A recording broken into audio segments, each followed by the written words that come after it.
Watts stopping your success அப்படின்னு சொல்லுவாங்க. உங்கள் சக்ஸஸை ஸ்டாப் பண்ணுற விஷயங்கள் என்ன? அது என்ன அப்படிங்கிறத நீங்கள் லிஸ்ட் அவுட் பண்ணாலேயும் ஆட்டோமேட்டிக்காக உங்களை ஸ்டாப் பண்ணாமல் உங்களை ஸ்டார்ட் பண்ணி அதுக்குள்ளே டுவர்ட்ஸ் டு யுவர் கோல் அப்படின்னு சொல்லலாம். அப்போ என்ன இருக்கும்? அது ஒவ்வொருத்தங்களுக்கு மாறுபடும். அது என்னென்ன அப்படின்னா, நான் முன்னாடி ஒரு வீடியோவில் போடும்போது அதில் கூட சொல்லியிருப்பேன், ஹேபிட்ஸை மாற்றுறது. ஸோ எந்தெந்த விஷயங்கள் எல்லாம் நான் மாற்றினா என்னோட கோலுக்கு நான் ஈஸியாக ரீச் ஆக முடியும் அப்படிங்கிறத பார்க்கணும். அதில் காமனாக இருக்கிற கோல் என்ன அப்படின்னா, கிளியர் இன் தாட். அந்த தாட் வந்து நம்மளுக்கு கிளியராக இருக்காது. And laziness. இப்போ லேசினஸ் அப்படின்னு சொன்னேன்னா, நான் ரொம்ப பிரிஸ்கியான ஆள்பா, நான் எப்படி லேசின்னு சொல்கிறேன்.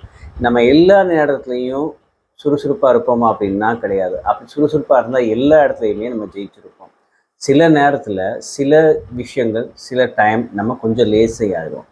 ஏன் அப்படின்னா, நம்ம ஃபஸ்ட்டு ஒரு கோல் வச்சுருப்போம், அதுக்கு என்ன தேவையோ அதை கரெக்டாக பண்ணியிருப்போம், அது சக்ஸஸ் ஆகிருக்கும்.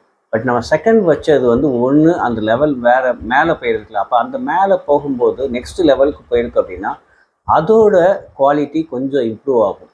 ஸோ அது தெரியாமல் அந்த பழைய இதை வச்சேவும் மெக்கானிசத்தை வச்சே நம்ம அதை ஒர்க் அவுட் பண்ணுவோம். அதனால் அது ஸ்லோவாகும், லேசி ஆகும். ஸோ நம்மளை அப்டேட் அண்ட் அப்ஸ்கில் நம்ம மேலே போக போக நம்மளுக்கு வேறு என்னென்னலாம் தேவை அப்படிங்கிறத தெரிஞ்சு அதை புரிஞ்சு பண்ணோம் அப்படின்னோன்னா சக்ஸஸ் ஈஸியாக வந்துடும். Thank you so much.